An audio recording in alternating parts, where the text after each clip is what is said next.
code DNVR20 to receive 20% off. Drink deeply, live fully, boys. That's what they say at Strava Craft Coffee. And welcome in to the show. And guys, I want to start here. If I had my choice of any quarterback for the Broncos that was above 0% chance of the Broncos getting him next year, I would 100% choose Tom Brady. Yes, I knew. I was hoping you were going this way. And Mace, to be honest, I took it easy on you yesterday because I thought you were going to be like the only person out there. Turns out everyone thought I was crazy for wanting Tom freaking Brady. And I woke up this morning and I said, did Mace and everyone know that we're talking about Tom Brady here? Thomas Jameson Brady. That'd be a good middle name. Yeah, I don't know what his middle name is. I thought you were going to say his middle name was freaking, so. Oh, I mean, it might. Thomas F. Brady? Yes. Thomas F. Brady. Sounds very presidential. It does actually sound very presidential, and he is the president of good quarterbacks. So Mace is whipping out his computer to go along with the iPad. He's probably got some advanced stats to show me just how wrong that is. Okay, well, I talked to you yesterday, and I'll talk to Ryan today about the fact that Tom Brady has been on a very gradual decline. And maybe in the big picture, you see, the Patriots are still winning, so you don't notice it. It helps that their defense is the best of the Belichick era by far. So I decided to take Tom Brady's numbers and his decline, which has been steady over the last 3.5 seasons, and say, what if that continues apace into 2020 and 2021? And as I open up every Excel file here on my laptop, I can tell you that if his pace continues, let's say he plays 16 games next year, continues averaging about the same amount of attempts, 36.6. This would mean next year he completes 63.9% of his passes. I'll take it. 6.7 yards per attempt. Take it. 18 touchdowns, 10 picks, 86.4 passer rating, 50.6 ESPN QBR. Sign me up. That's Joe Flacco numbers. No, it's not. Joe Flacco has 6 touchdowns to 5 interceptions. Joe Flacco's got an 85.1 rating. Tom Brady would have an 86.1. In efficiency, that's Joe Flacco. In 2021, guys, it's down to Case Keenum in Denver type of numbers. What are you thinking? You're not getting the vintage Tom Brady if you sign him. You're going to get an average to below average quarterback if his decline continues. What's the Patriots' record right now? What's their defense look like? What's the Broncos' Here, defense look like? Well, if you bring in Tom Brady, where's the money for Chris Harris Jr.? Who's your cornerback? You can always one? open up money. here's the thing. Yes, the salary cap is fake. We know this. Okay, here's let me. You guys had your time. Let me just chime in here.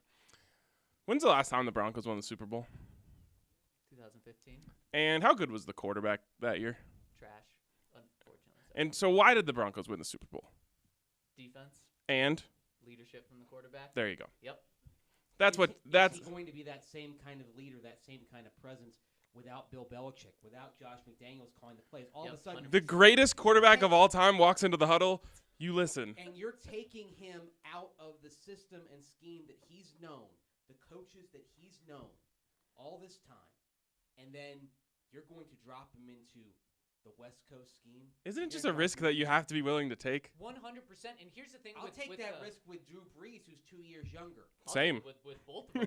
I'm not taking with Tom Brady. Here's the thing with kicking the can down the road, like Mace, you said, but also so many people said, we can't kick the can down. What are you doing? If you don't want to win, and winning is kicking the can down the road, Tom Brady gives you the best chance to win the Super Bowl next year. And Mace, you said it earlier. You want to win Super Bowls, and that's what Tom Brady would allow you. What do you do after that? What are your chances after that? We've seen this team has completely botched the post-Peyton Manning years. They're going to botch the post-Tom Brady years. Who cares? Yeah, okay, that's what I was going to say. Would you trade? That's a big if. Would you make the trade now? Super Bowl with Tom Brady for 4 years of trash afterwards. Without a doubt. But you're saying they're going to win a Super Bowl. I'm saying if you take Tom Brady out of New England, take him away from Belichick, away from McDaniels, away from that scheme, away from the comfort zone, he doesn't win a Super Bowl. I also just want to add Tom Brady to the portfolio. It's like the Broncos, yeah, they've had John Elway, Peyton Manning, and Tom Brady play. Like, no one else can even come close to that. But John Elway and Peyton Manning were former Colts. Tom Brady's never sniffed the Colts, at least in their uniform. He's gone against them. That's true. So, big difference. All right. Just I had to. So I need it. maybe if you're talking about quarterbacks to bring in, you should be talking about coaxing Andrew Luck out of retirement. I'm in for that too. I'm more okay with that than Tom Brady. Give me Tom Brady, Drew Brees, Andrew Luck. That's the quarterback room. I'm good with that. And speaking of good quarterback play, let's grade the Denver Broncos position groups. Let's start with that quarterback position. Well, you get an A for Brandon Allen. No, I'm gonna give him. I'm gonna give him a B. B for Brandon. But that's only one game. You have 7 other games. 8 other games of D- play. So we're gonna average that out to a D. Yep, a solid D. I'm giving Brandon Allen an A for Allen because what he did was tremendous. And yeah, I am grading on the curve for that, absolutely. And Joe Flacco, D- because Joe Flacco actually gets graded on an opposite curve right. because expectations were from his boss were much, much higher. So he gets graded on a reverse curve and gets hit with a D-. Well, I guess if I graded Joe Flacco on a curve of what I expected, it would be a C because he was exactly what I expected because I thought he'd be the same guy he was in Baltimore the last 4 years, and he was. You didn't expect a touch better because of the scheme or anything like that? No. I think that's overrated a little bit. As we've seen. I expected the 18 to 12, and he wasn't even that. You know what? I was having a conversation last night, and I had a realization. Like, we were almost we were low on Joe Flacco on the offense during training camp, and we were still probably too easy on him. Like, what we saw, remember Case Keenum? What we saw in training camp was nothing like what we saw on the field, and it blew our minds. Because Case Keenum was trying to win practice every day. Joe Flacco, it was just the exact same thing. Like, it was bad all training camp, and then it just went out and continued to be bad. We thought, we were hard on them. We were really hard on the offense. Like, we killed them on Sunday. We killed them the first day against the 49ers. But even then, we just, we were almost like, well, if it was great last year and then bad, maybe it'll be bad this year and then great. Like, that was the best thing we could grasp onto. But we knew early, there was no excitement from the offense ever in training camp. The other thing that was evident in training camp was that no matter who went against Garrett Bowles, they were making plays. Yep. That's been Bowles was getting destroyed in camp. So my quarterback grades, I'm giving the entire room a D. So I think we all landed there, I'm right? giving Joe Flacco a D, and I'm giving Brandon Allen an I for incomplete.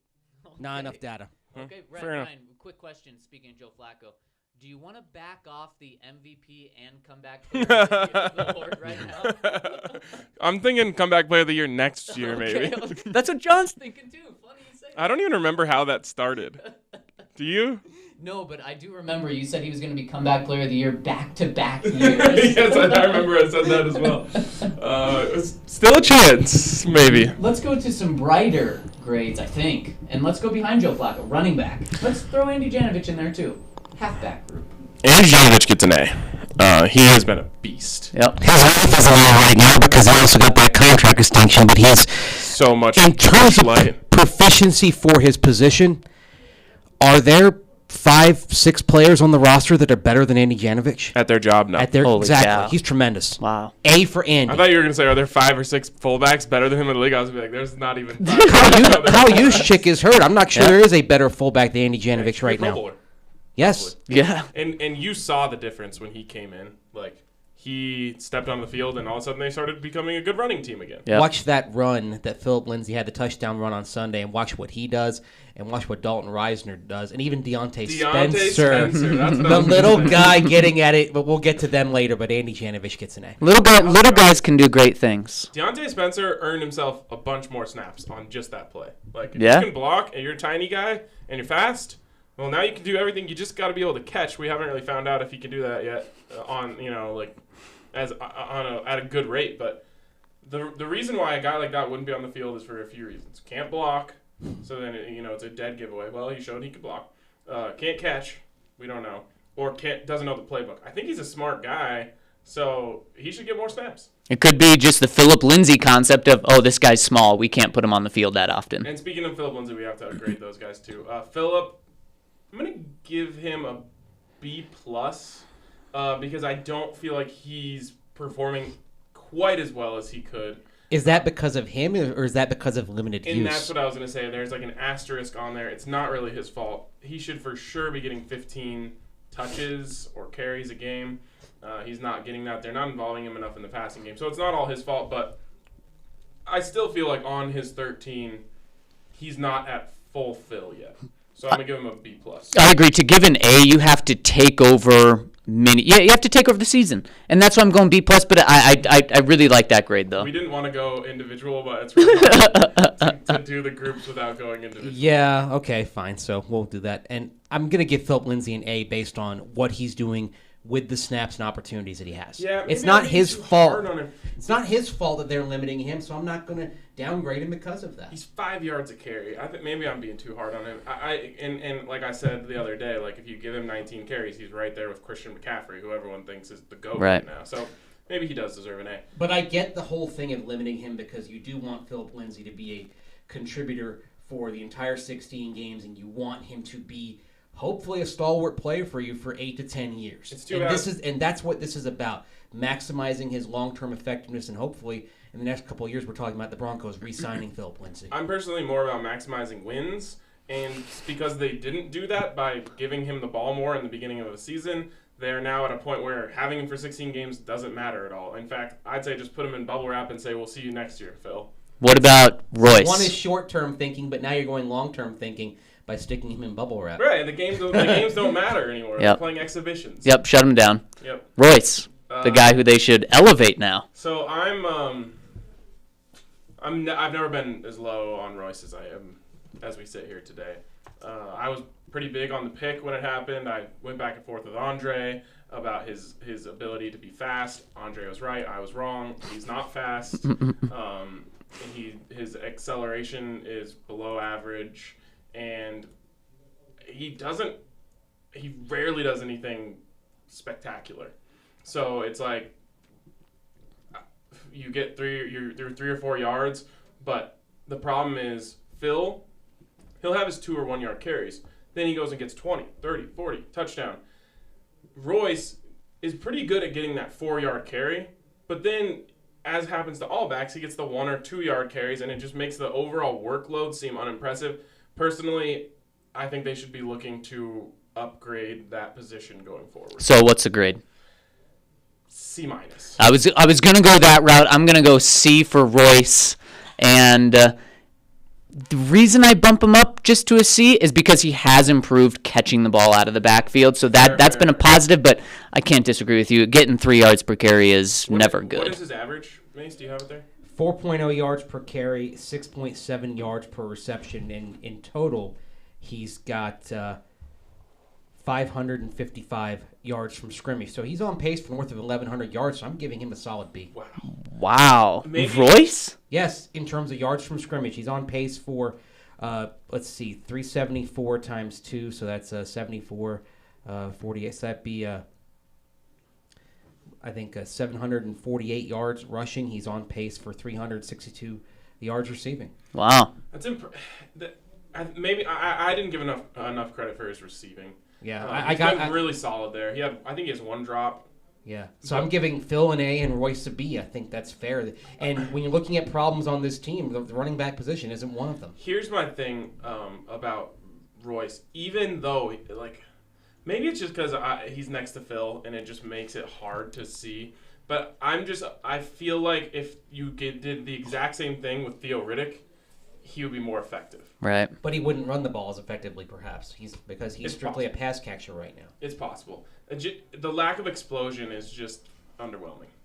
Yeah, it is, and that's why you have Phil. All right, let's go to the outsides and talk about the wide receivers. Cortland Sutton. A+++++++.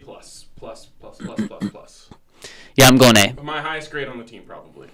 I might come around to one later, but probably my highest grade on the team, especially versus the expectations. We were cautiously optimistic. You know, we're just throwing out, well, if he takes that step forward, you know, that's like our whole conversation about Cortland Sutton. Right. And no one was really that at least I wasn't, and I don't think you were that confident that it would actually happen. Not only has it happened even greater than I thought it could. I was on Broncos Beat yesterday, Channel 20. Check it out Mondays, 6:30.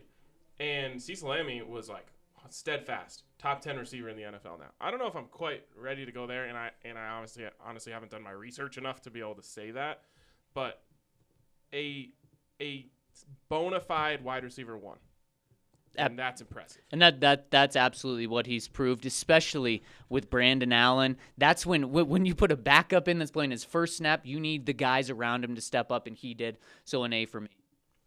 A for Cortland Sutton, because the big question was, are you a wide receiver 1?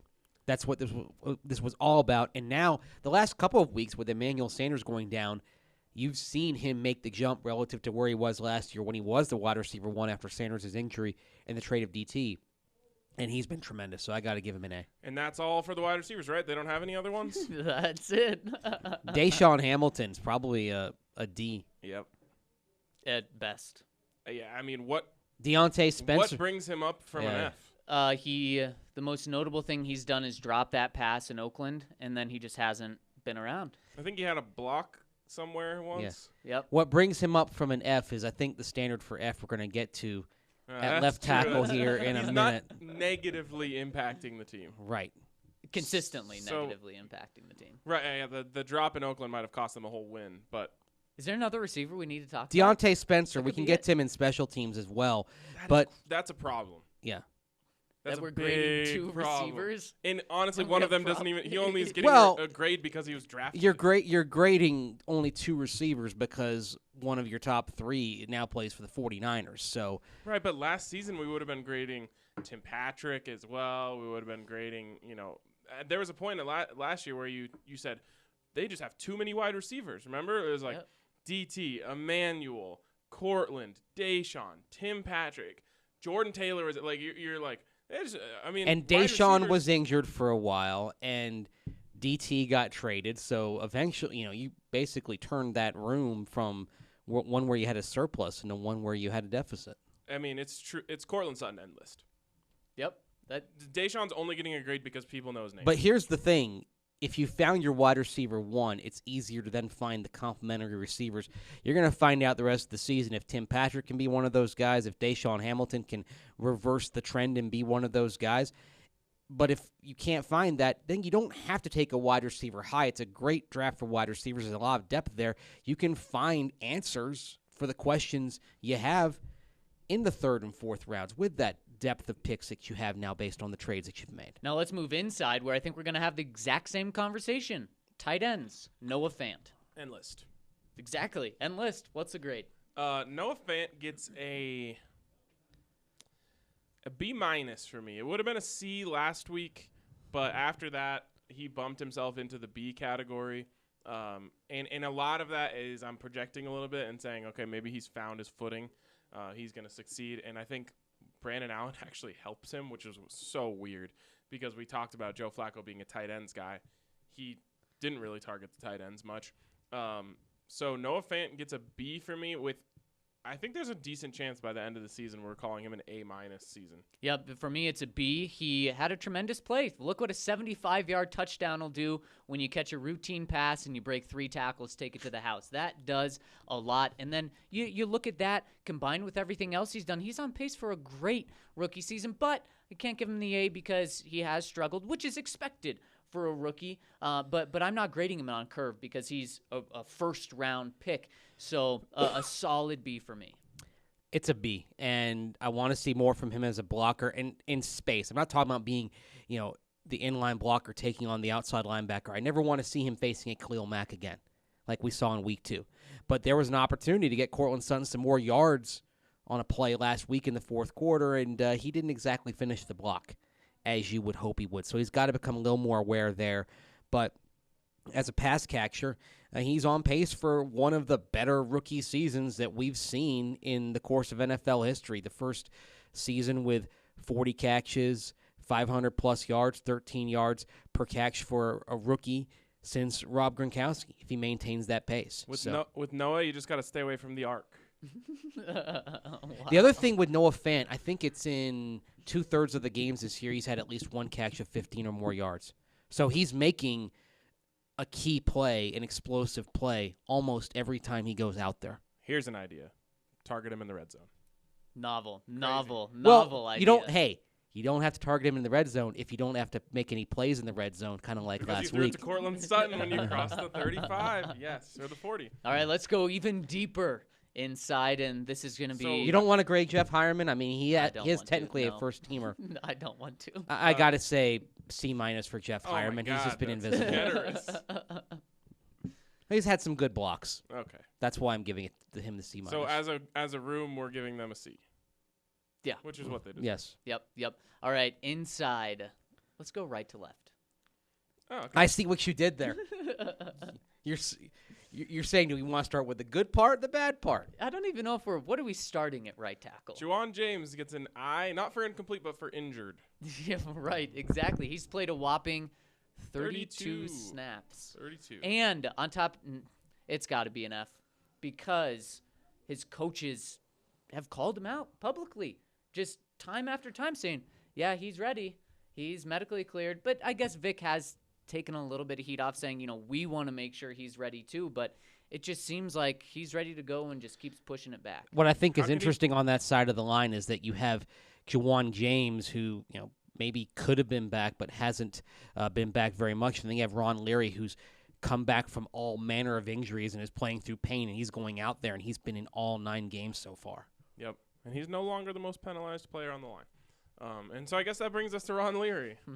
About Elijah Wilkinson, we grading him. Oh, right. Elijah Wilkinson. Yeah. C? C-. He is who he is. He's a swing backup. Yeah. And he can come He's in the best and tackle on the team right now. yeah, well, that's a problem, which is why you need to fortify tackle in the offseason. Although for 2020, the first choice is going to be Juwan James. That contract dictates it, and you're just hoping that his history of being healthy every other year in his career means that he's going to be healthy for the 2020 season. Maybe get him some HGH or something like that. Worry about the suspension Yeah, later. yeah, Well, what you do is you can get out of that contract after 2020, so you just want to get through the 2020 season, and then you can cut him, and someone else can assume that by your theory Yeah, You exactly. give it to him so that he voids his contract. Oh, that works too. That's good stuff. I always say, I hope CU one day has a national championship vacated because you got to win a national championship to have one vacated. This is the Melky Cabrera theory, right? His career was struggling, and then he, did all sorts of illicit substances, and he ends up being All-Star Game MVP, Worth playing it. for the Giants, getting a huge contract, and then he gets suspended. But I don't think Melky. Guaranteed money. Exactly. He laughed all the way to the bank on this and probably added about 7 years to his career He honestly- because of it. He milked that for all it was worth. Yes, he did. Uh, By the way, Melky Milk. Cabrera of all the Atlanta Braves, because he played 1 year there and he was terrible and he was fat. I know that's ironic me saying that, but he's an athlete. I'm not. My least favorite Atlanta Brave ever. wow. Cannot Wow. stand him. Speaking of least no. we're not quite there yet. We're not quite there yet. Center, Connor Mcgovern. Wait, did you finish your grades? Wait, did we grade Leary? No. Okay. Leary gets I'm going to give him a C- because I'm giving him a curve for being hurt and playing through it. Yeah, I'm going to give him a C+ Okay. for making it through. I'm going to split the difference and say C because you don't like the holding penalties. Oh, He God, has had – they've been a problem, but you've had some good blocks from him, and the fact that he's been out there and has prevented you from having to go deeper Yeah. into your already thin bench, there's something to be said for that. So a C. He's saving you from having to play Austin Schlottman. Yeah, sorry, though. Wait, you don't want to give him a slot, man? No. Teacher corrections really quick. Going D+ for Ron Leary. I just forget about how much he struggled with penalties because of the guy on the left side. He has struggled so much. But and he's hurt. he's He's out there. The other just thing is, trying to stay how do above you- water. Usually the teacher corrections improve the student's no, grade, and all of no. a sudden the student gets the correction like, what? I went from a C- to a D+? What's wrong with you? What did I do? The teacher hands in the paper. He's like, oh, all right, C+. And she's like, actually, no. D+. And I thought I was the tough grader in here. Dad gum, man. All right, center, Connor Mcgovern. I am going to give him a A. I'm going to give him an Whoa. A minus. Expectations were low. We didn't even think he could snap the ball. And I think he's only had one bad snap this season, which is actually what he was averaging per practice. So that's impressive. Maybe he's a gamer. How many times have you said Connor McGovern did something bad this year? I can't think of any. That's what you want from an offensive lineman. So he's played well, and I think he has made it. I know, Mace, you love your boy out in Wisconsin. I think Connor McGovern has taken center off of the list of needs. I'm still inclined to move Connor McGovern to right guard for 2020 and get Tyler Biotish at center if you can. By the way, Because as good as he is at center, I think he still has a higher ceiling in this scheme at right guard. And I look at that potential interior trio of Dalton Risner, Biotish, and Connor McGovern, and I think by the end of 2020, if you have those three, you've got an interior trio that could be the best in football. So grade. What's I'm giving grade? Connor McGovern a B. I think Yeah. he's had a good season. Real quick on your boy. Someone put out their top 100 list. I think it was Brugler, and he had him at 70. So might be a second. Might round be pick. a second-round pick. I've seen him anywhere from about 25 to 70, depending on the rankings. I think Draft Network had him at 31. So he may be the kind of guy that you're talking about bumping back into the end of round 1 for, and maybe sacrificing one of those third-round picks, but then you get him on the fifth-year option. And remember, you may only have one more chance at this fifth-year option with guys, depending on how the CBA goes in 2021. Ooh. Worth it. To me, B+ for Connor McGovern. He's been the complete opposite of what we expected. We thought we were going to be saying his name all the time. Haven't said his name at all this year. All right, let's go to the bright spot before going to the darkest of dark places. A+. A+. I'm giving Dalton Risner an A+. Zach, I'll never forget the moment you said that by the end of the year, Dalton Risner is going to be the Broncos' best offensive lineman. It didn't even take until the end of training camp Yeah. for him to be the Broncos' best offensive lineman. He has been a huge bright spot. He is literally a human bright spot. Like, he just brightens up everything that ever happens. He has a touchdown by carrying Phillip Lindsey into the end zone. He's Mr. Colorado. With Phil. he gets a bump from me for sure for being a Colorado native. He was wearing jorts after the game the other day, cut off jorts, which also gives a boost for me. He's a massive piece of the core of the Denver Broncos for the future. Barring injury, he's here for the next 10 years. Oh, without a doubt. He's not only their best player on the field, he's doing wonders inside that room. Look, you have coaches and players saying, yeah, Garrett Bowles really leaning on Dalton Risner for his play, for his intelligence. It's like, this is incredible. And by the way, that's being spun in a positive way. That's not, because saying Garrett Bowles is pretty much asking Dalton Risner what to do. You literally brought in a rookie to help a veteran get up to speed My head's starting to hurt. mentally. I've never seen that all my years around this game, guys. Never.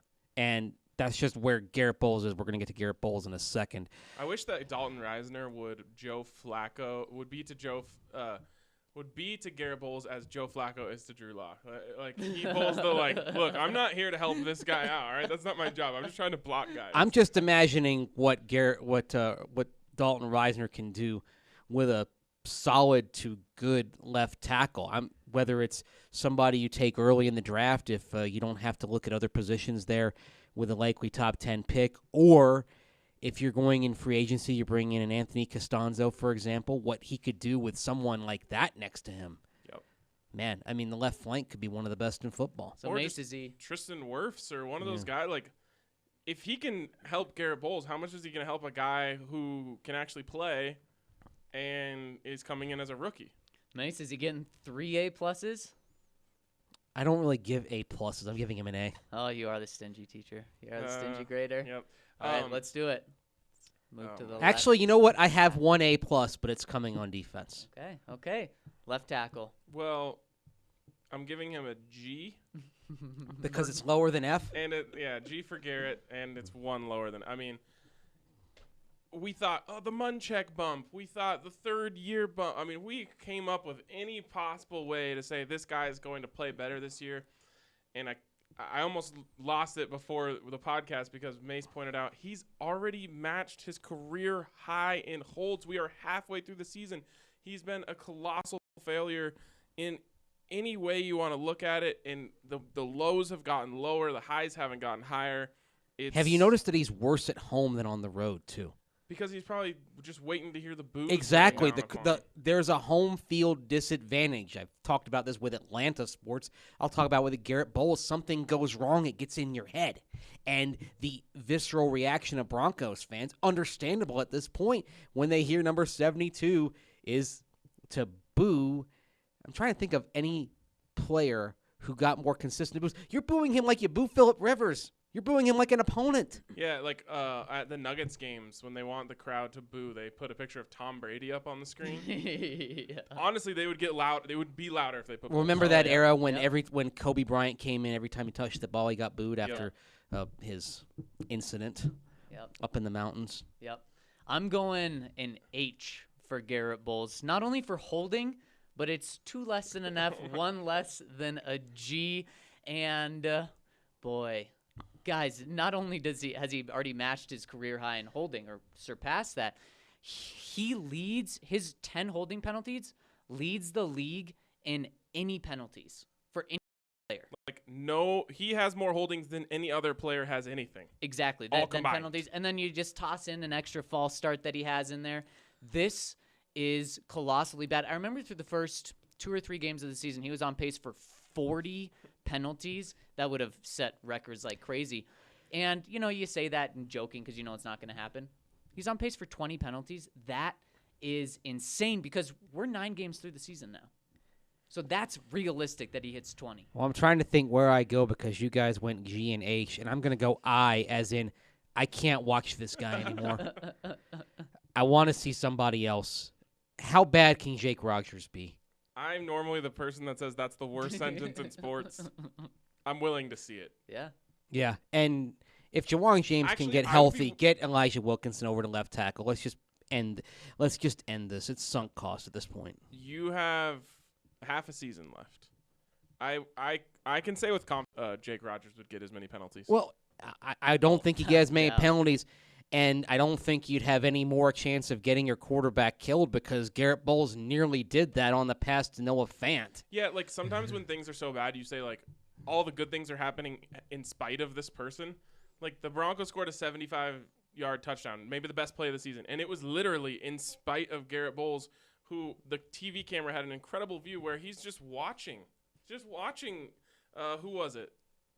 Olivier Vernon, I yeah, believe. He's just watching Olivier Vernon. He's not even close enough to hold him. No, I'm telling you, he's looking at Brandon Allen. His back is to the field of play, and he's just watching Olivier Vernon go to hit the quarterback. And, like, Brandon Allen stood in there admirably, made a great throw, but, like, they scored a 75-yard touchdown in spite of Garrett Bowles. That's how they have to operate at this point. And the other thing is I'm not sure I'm the only one who can't watch this guy. I think there's a lot of guys in the locker room that can't watch Garrett Bowles anymore and are wondering, what does this guy have to do to lose his job? And that causes a problem in the locker room. That's why I think you may get a boost bringing in Jake Rogers, even if he's not a better player. Accountability. Right, exactly. And it's not just the guys in the offensive line room. Everyone on the team would say, okay, finally, and buy in just a little bit more. All right, guys. We have to make a programming decision here. We go into the defense, or should we save the defense for next week? Well, remember, we're going to be doing this pod on Monday before there's any availability. So we're not going to know if Drew Lock is practicing or anything like that. So let's do this on Monday morning. We'll go to, because that was a whole segment right there on the offense. We'll go to the defense on Monday morning. So right now, Zach, you want to tell us about the party going on at Breck this weekend? Oh, man. Breck is partnering with Never Summer for their opening day at Punch Bowl Social this Saturday, November 9th from 6 p.m. to 11 p.m., and they're celebrating that winter is here and that the snow is in the air. They're going to have so many cool things. They're going to have live bands. They're going to have karaoke. They're going to have chances to win an Epic Pass, chances to win snowboards, and the best part, Breckenridge Brewery is going to be flowing from 6 to 11 p.m. Do you think they're going to have one of those ice luge things, but for beer? Just pour beer down it, and you just open your mouth, and it just... There's one problem with that. Wait, this is a thing?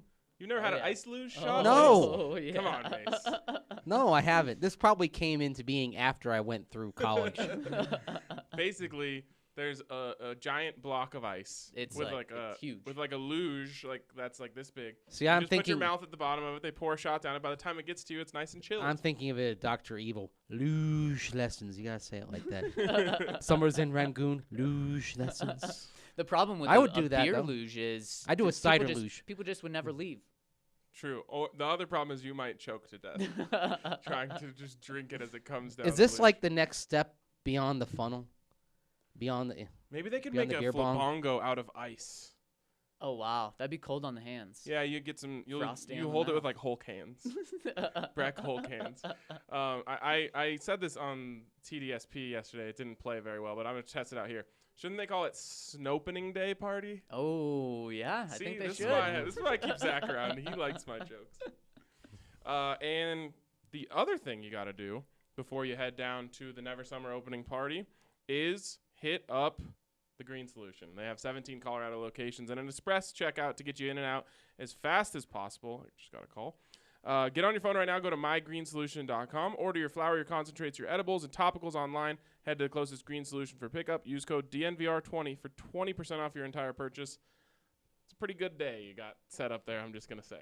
And it's a Saturday. You don't have to worry about a Broncos game the following day. Yeah, you are set. Speaking of pretty good days, Brandon Allen has had one, and that's why the question of the week presented by Sports Column was, how confident are you in Mr. Brandon Allen? The Brandon Allen thing that's going on right now is pretty odd.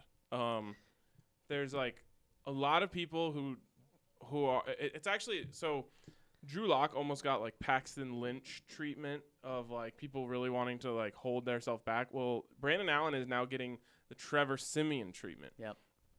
People are like hating on this guy. Like they're like mad because other people are like liking him, you know?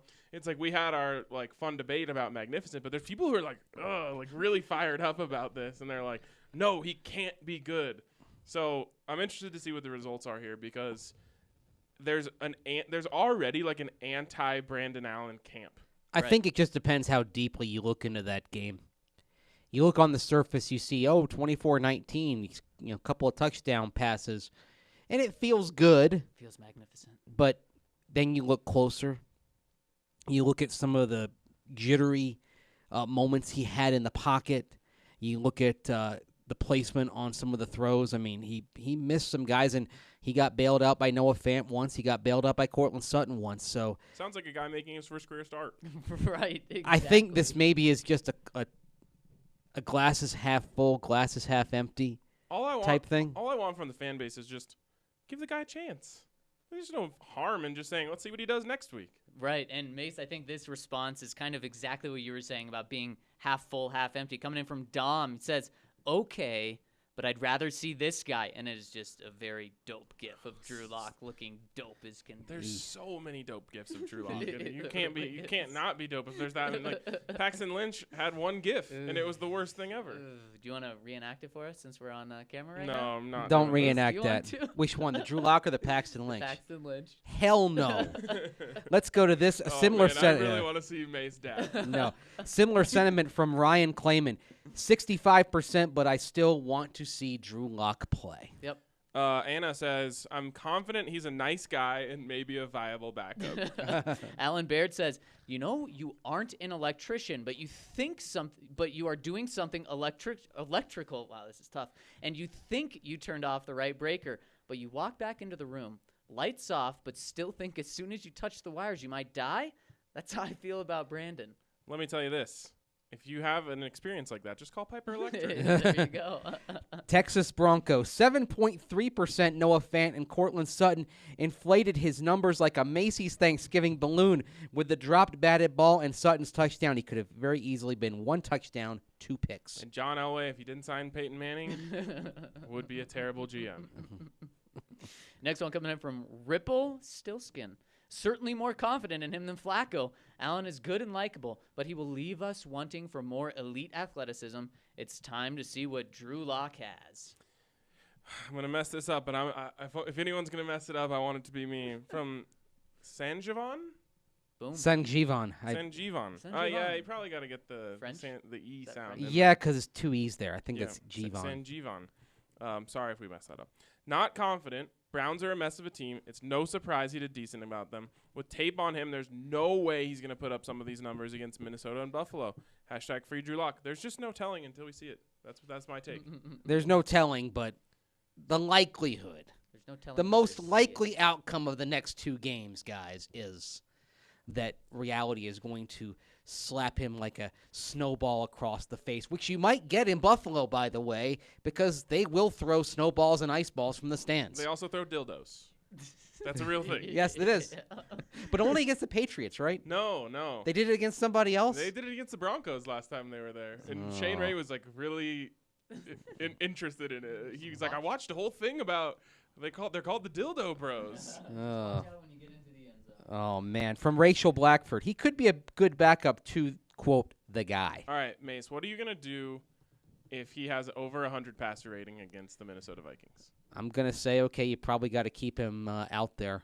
But it also depends on the result. I mean, if he has over 100 passer rating, but a lot of it is in garbage time, for example, let's say you fall behind 27-3 and he has a touchdown or 2 late and he gooses up the rating, but it's all in garbage time. That's going to play a factor as well. If he goes over 100 passer rating, you reenact the Paxton Lynch gif. No. Come on. No. I was gonna start easy. I was gonna say you use the M word. What's that? Oh, yes. Okay, fine. If he has over a passer rating, but it is not bumped up by garbage time. So it's got to be 100 in a passer win? rating in a win or a Or game where you're close game. competitive from start to finish. How about Fine. this? If they go 2-0 in the next 2 games, we get a Paxton Lynch dab from Mace. Yep. Yeah, we got it. You have to feel. I mean, you feel really confident that that's not going to happen. So it's a bet you should be willing to make. Now we're in the Broncos. You know what? The last time I had a bet like this, I ended up having to wear a set of Texas Longhorns atop my head in the ESPN cafeteria 18 years ago. So I swore off bets like this. I thought you were gonna say you got a tattoo somewhere or something. No, I'm not doing anything that I don't have to do with needles. Yeah, that's fair. Fair enough. Yeah. All right, I think that pretty much wraps it up for the question of the week presented by Sports Column. Make sure you head down to Sports Column and get in on some of those wings. They're so good. Such good wings. And you can shoot hoops there. What more could you want? Wings and hoops. All right, let's hop into the questions. The first one is going to be read by Mace because he is the designated catcher for Count Locula. That's the first one? It's a comment on the first one, so I'll get the first one. Oh, okay. I'm not well versed in using my phone for these. I can normally see the threads. Okay, yeah, I see it. See, now you know the struggles. Next one from first one from T-Dubs. RK, I agree that Brandon Allen has the look of a quarterback, but I thought you, of all people, would bring up the number 2. It is a terrible jersey number. He's so right. Something's got to be done about You that. got something against Matt Ryan? Yes, he has a terrible number. Why? Is it because of the implications of number 2? Right. Well, no. It's just like I don't know. It doesn't look good. It looks weak. Yeah, like Yeah. name a baller with number 2 as their number. Like you just came up with Matt Ryan. Oh, we lost Zach's microphone here. Uh-oh. Does that do anything? Check. What we need is the technical difficulties slide that they would have on old school television. Just hold up a paper in front of it. Yeah. Please stand by. Do not adjust your set. Check. DNVR Broncos podcast. Am I back? No. This is sad. Why is he looking up? Because he knows the quarterback Look situation. at his eyes, Mace. I know. That's they messed that up when they made it in China. Not only is he cross-eyed, but he's like. Let me just show the people that are tuning in on the live stream. Oh, it's a Super Bowl ring. I thought it was a little bowl. Can they see this, Al? No, well, I mean doesn't look anything like the Super Bowl ring, but yes. Yep. That's what it's supposed to be, Yes. right? Oh, You can't really see. You should probably put it further away. I was trying to let him see it. He has some creepy little eyes going on. They nailed the Miles one. Oh, absolutely. I think it's easier to do things that aren't real. Maybe I should bring in the Brock Osweiler one. Or the one that you have that has the wrong. It says like Shane Ray, but it's actually. I think that's somewhere here, isn't it? I'll go Ain't find that ain't that out front? Mace, how many do you have? What? Don't you have hundreds? Yeah, but most of them are Atlanta Braves. I got a bunch of Rockies. Like we get to baseball season, I'm gonna bring in the Dinger one, or I'm gonna bring in the. I don't know. Check. Oh, there we go. We're back. My personal favorite is the Charlie Blackmon, beard one, where they actually just have like some fuzz on it. Oh, they put real. Wow. Well, not real hair, but You should shave your beard and paste it on there. That could be about the right length for a bobblehead, right? Yeah. Like I mean, you representative? could honestly grow it for a week and just cut off. a few well, this little- is Movember. Yeah. It Come on, is. Zach. It is. That is I'm Zach doing it. I'm participating doing in it. Mcgovern. What the hell, dude? All right. So, where were we? Should we just go back to Well, the beginning of this question? Yes, we can. All So right, start with T-dubs. For podcast purposes, you're gonna have to hear us answer this one again. All right, first one coming in from T-Dubs. RK, I agree that Brandon Allen has the look of a quarterback, but I thought you of all people would bring up that number 2 is a terrible jersey number. So right. Something's got to be done about You don't that. like Matt Ryan? No. What's no, wrong with no. number 2 on him? It looks bad. He's not. It's no one. You can't come up with one baller who wore number 2. Matt Ryan looks floppy in number 2. I mean, he's just a floppy looking kind of guy. I mean, what's Derek Jeter? We're not talking about baseball. We're talking about football. Also, Derek Jeter is criminally overrated. Anyways. What are we on this whole Derek Jeter, Larry Walker discussion? Even though they're different positions. Yes, but even then, I mean, Derek Jeter. There's room in the Hall of Fame for both of them, There is, but I mean, he probably deserves to get in, and he will. But he's still criminally overrated. Anyways. Moses Malone. Number 2 is a bad number. Yeah. Especially in football. And especially for a quarterback. And I was giving Brandon Allen a pass for that. He's a late addition to the roster. He didn't have much to work with. I'm sure, he could have had 9 from Kevin Hogan, but that was already cursed by Kevin Hogan.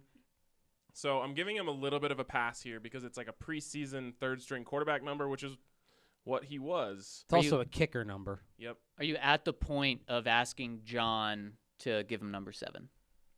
Yes. Yeah, okay. that's we're right there. where I We're am. there. Magnificent. Wow. Okay. Bring 7 out of retirement. I mean, you got you're gonna come make on, me John. ill here. Frank Tripucka did it for Peyton. This is a 1-to-1 comparison. Contrary to what RK would say, this is from Count Locula. Number 2 would be a sweet jersey number if it were 02, which It is certainly would technically not. allowed. When will someone have the stones to throw that 0 in front of their digit? And more importantly, when will our long quarterback nightmare be over? Love the count. And speaking of 02, Mace, 2002 Broncos schedule, week 1 to 16, go. St. Louis Rams at home. Are you At the San freaking kidding me? Francisco 49ers. Buffalo Bills at home. Oh, I went to that game. Chargers at home. At the Ravens. Zach's scrambling to try and get here. Slow down a little until he gets this. All right, so we're to the Ravens game. We're giving Mace extra time here. Actually, I think Okay. I might have transposed. I think actually the Ravens game. Wait, let's start week 1. Let's start. Start- St. Louis, San Francisco. Bing At bing. San Francisco. Buffalo at home. Yep. At the Ravens. Yep. San Diego at home. Yep. San Diego, he even got that. Okay. This is where it gets tricky here. I could probably make the next Give few him a weeks. clue. Oh, Miami at home Sunday Night Football. Yep. Oh, my God. At Kansas City. Yep. At New England. Yep. Bye. Oh my gosh. He knew the bye. Well, I remember that because Tom Ruin got cut at the bye. Oh, my God. And they Okay. brought in Micah Nor to replace him. Yep. Okay. Oakland at home. Yep.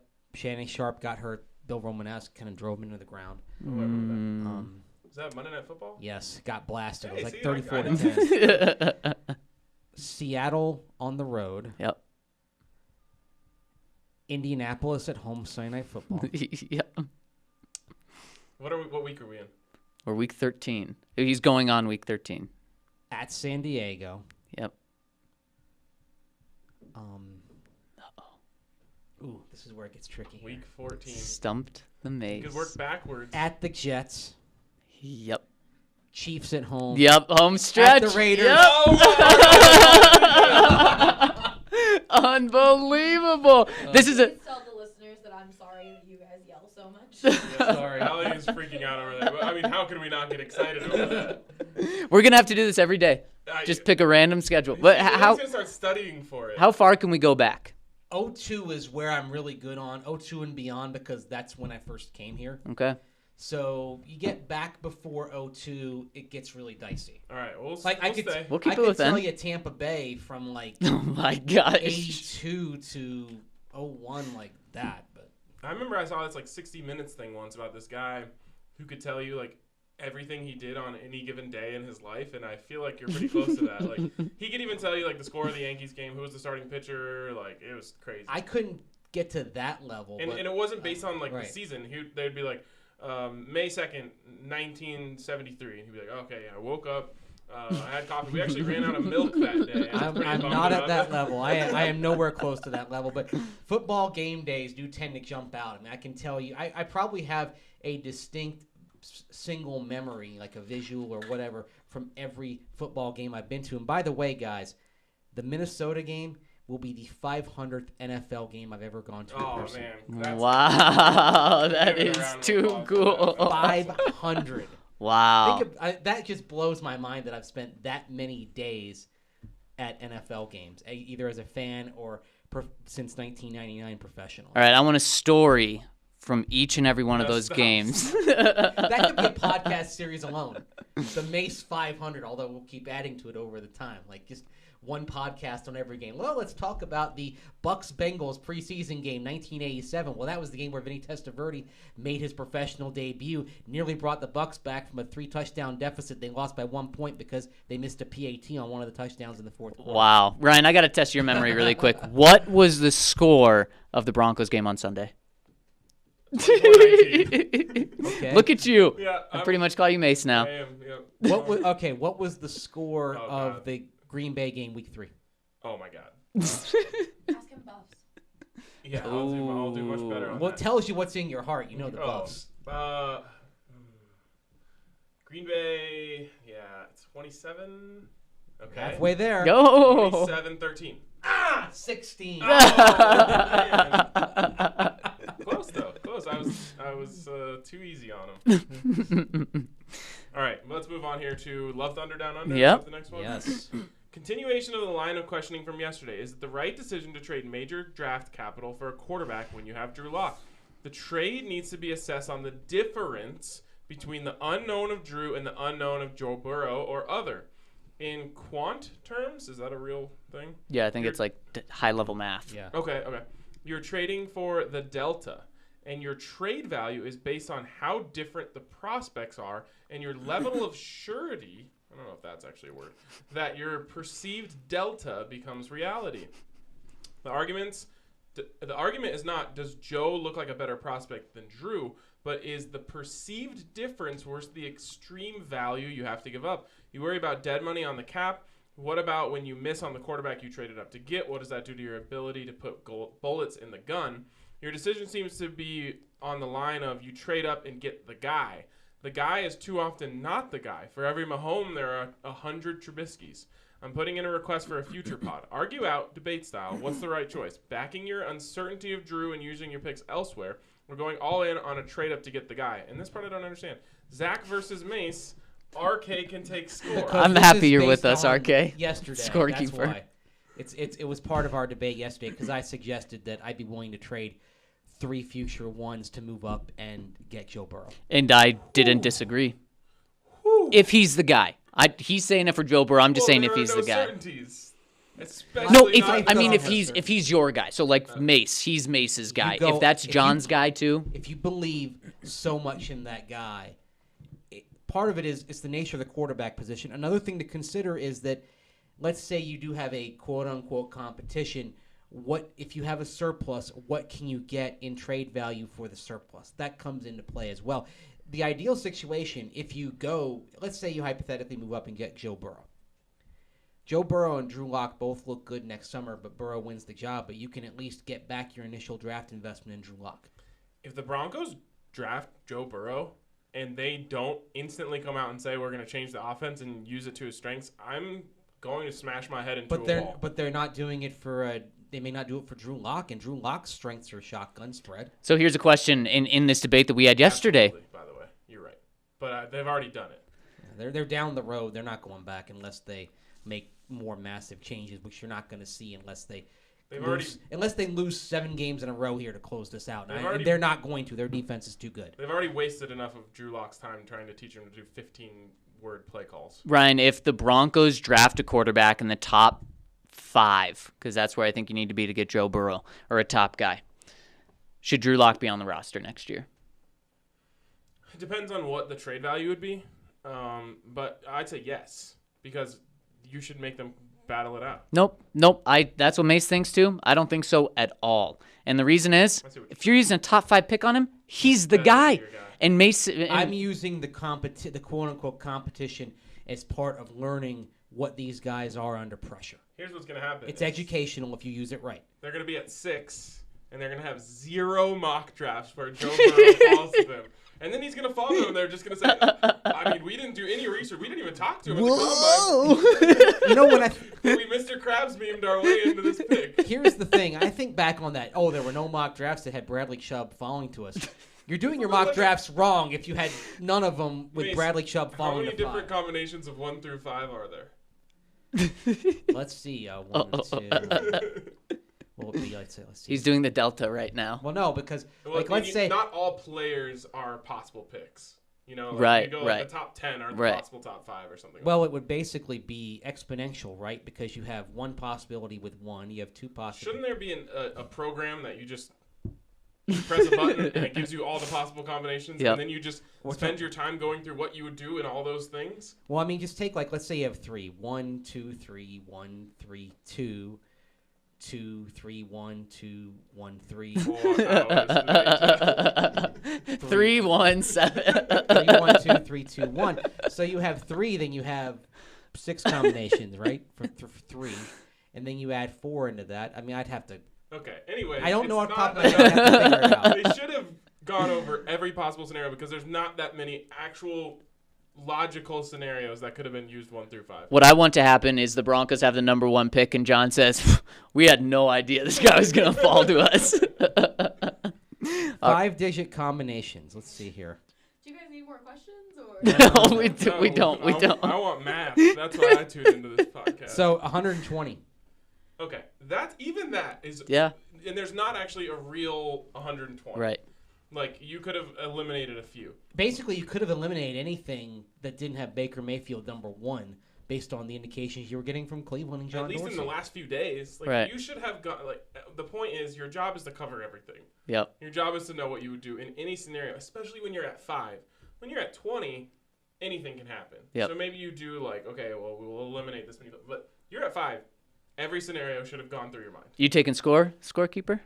About what? Just this conversation. Next one coming in from the Manning-faced God. Hey, guys. So after hearing the pod yesterday, I'm going to have to disagree with you, Mace. I'm usually on the same page with you when it comes to the Broncos, but how can you not want Tom frickin' Brady on your team? Because I don't want Tom Brady in decline. I want Tom Brady from 5 years ago, and I don't think that Tom Brady's coming back. Now, I want to start by saying I hope we don't sign another quarterback as a Band-Aid because I really want Drew Lock to be our next quarterback, or we go draft someone in the upcoming draft. But if we were to somehow sign TB12, I would be 100% okay with that. Here are the reasons. 1, he would instantly be the best quarterback we've had since 2016. I'd say 15. We could easily win 10 games with Brady as the quarterback. Also, Drew Lock could learn from him, which is what Elway wants, right? The Favre-Rodgers method. 2, I don't think Brady would be as expensive as he was stated in the pod. He's always taking discounts in New England, and I'm sure he would do the same here in Denver, especially if he knows he can make the team better by re-signing players like Chris or Justin. I'm sure they would take a discount as well. 3, for Mr. B. 4, yes, Brady's stats have fallen, but it's a risk that should be taken. Amen. Just like when Elway took a risk on Peyton Manning, who had 4 neck surgeries, couldn't grip the ball, and had to teach himself how to throw again. I think we would be okay. Let's not forget the experience factor as well. How old was Peyton? How old would Tom Brady be? 5. We're almost there. Brady be 43. Also, Peyton wasn't a risk. 5. With Brady in Denver, all the free agents would definitely come, just like Ware, Talib, Sanders, and Ward did. Now, again, I hope Drew Lock is our quarterback for the future. I'm definitely not opposed to signing TB12. Thanks, guys. Yeah. Hey, you should be happy with this. Someone agreed with you. One person. Well, two now. Yeah, I got I mean- scorekeeper on my team, too. It's honestly one of the biggest no-brainers. Like, you have a chance to get the best player at the best position of all time. Do you get him? Yes. But are you getting Tom Brady as he was, or are you getting Joe Namath or John Unitas at the end of his career? But you still do it because of the chance that you have of just it working. Right, exactly. And the term GOAT is thrown around a lot just in casual with the millennial generation, but he really is the GOAT. Yep. He's the greatest of all time. I'm looking for the next GOAT. That's cool. Good luck. They've been trying. Count Locula. I admittedly oft find myself smitten with Mace's quotidian quips and quotes. Yesterday's juggernaut from our Broncos oracle, quote, more than a bridge, less than a long-term answer, unquote, hit me as if I were a tackling dummy and his words were Al Wilson circa the 2000 season. So I had to look them up to see if he had canonized the passage anywhere. Turned out this is the Merriam-Webster definition for purgatory, a venue in which we Broncos fans have been living since 2015. Please, John, just let us suck so we can be good. Give Locke the freaking keys to your precious Nissan Pulsar that you keep attempting to repair. That is all. Good night, Jugdish. Love the count. Did you just call the Broncos a Nissan Pulsar? Well, you know, at one time, they were a Honda Element, Jake Plummer's car. It Mm. could get you from A to B, maybe looked a little bit unsightly, but got the job done and represent reliable transportation. So God, I would it's give anything to have Jake Plummer be the quarterback of this team right now. is a Nissan Pulsar better than a Pinto? I think it's less likely to get to explode when you hit the gas tank. So What there's about that. what about a Volkswagen? Guess that's Golf? good. Was there It's really a problem with the Golf? No, It's I don't reliable. think so. I think it's a reliable car. You would be a golf guy, right? I like golf. Yeah. What about a El Camino? Ooh. Gran Torino. Yep. Yeah. All right, next one's from Kyle America. With all of the ammunition talk, is it possible? I don't know where this is. Is it possible? Bullets in the gun. This was an analogy we had yesterday. Talks okay. Is it possible Elway wanted to test the aim of Skangs before giving him the prize, Drew Lock? Hey, you gotta Or make no, sure you got Drew the- Glock.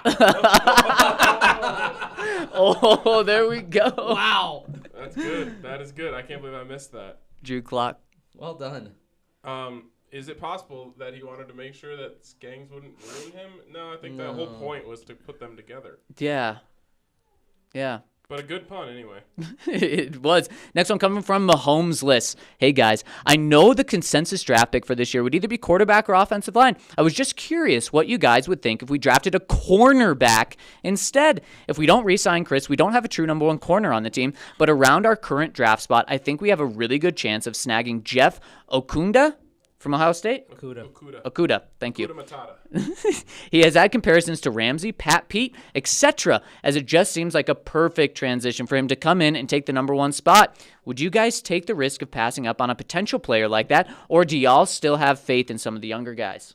Well, I think part of it is how much do you like the tackles in the draft. And if you haven't addressed left tackle in free agency, then I think the depth is there. If you're sitting there at 10 or 11, I think you're going to get one of those quality tackles there. And I think Okuda, he's good. I feel like there's an Okuda every year, and I feel like there's going to be better cornerback drafts than this. So I think the other thing you have to consider is the defense, even if you lose Chris Harris Jr., should still be pretty good.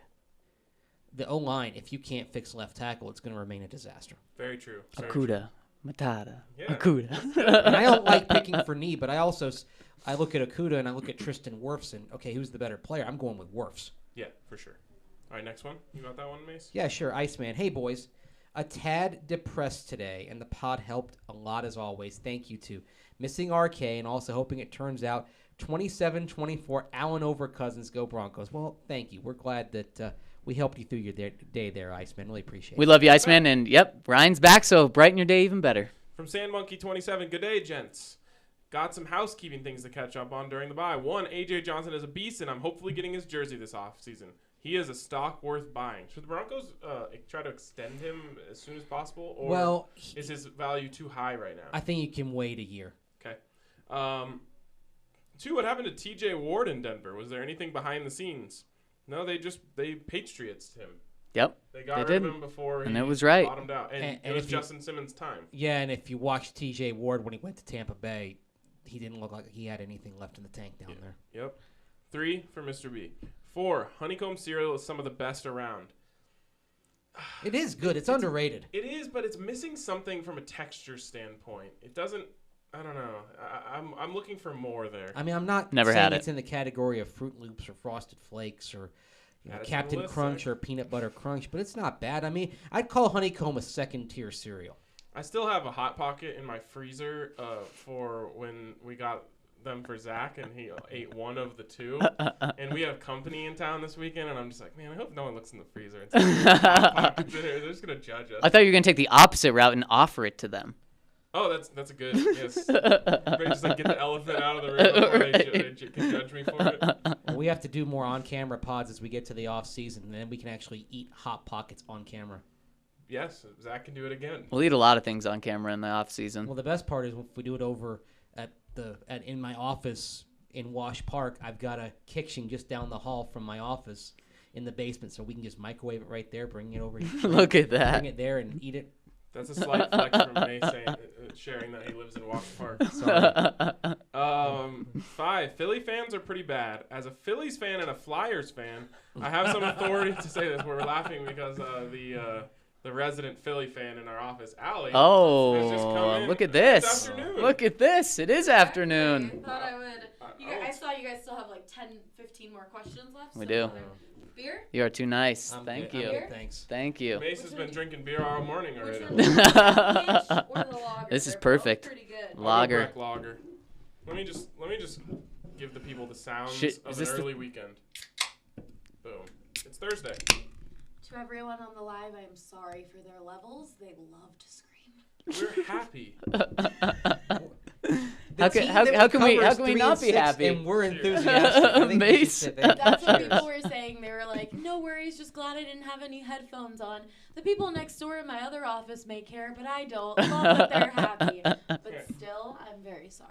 Forget Karen in the cubicle right now. There we go. All right, we're going on as we roast Allie for being a Philly fan. He says, tailgated the World Series when the Phillies played the Yankees and watched a crowd of people boo and throw beer cans at a dad grandpa. What's a dad grandpa?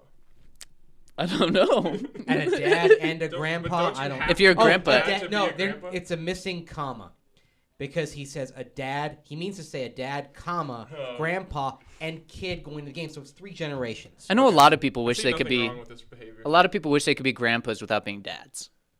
I don't think so. Yeah, a lot of people are like, I can't wait for my Wait, grandkids. hold on. Beer cans, isn't that I'm kind of kidding you. beyond the pale, especially? I almost said kale, by the way. Beyond the pale, especially with a kid involved. Yeah. Yeah, Oh, don't definitely. throw- don't throw Definitely. Yeah, projectiles. that's crossing Yeah. the line. That does cross the line a little bit. He says, I went to the Broncos-Eagles game 2 years ago and walked out in the third by myself. It was rough. I was there too. 6, I went to one Broncos game in Denver since I'm from central Pennsylvania. It was Sunday night game in 2015 against the Packers. It was the best sports experience I've ever had. Plus the best offensive and one of the best defensive performances that year. Broke Aaron Rodgers for about 10 games or so. Likes it. Oh, Allie wants to get in here.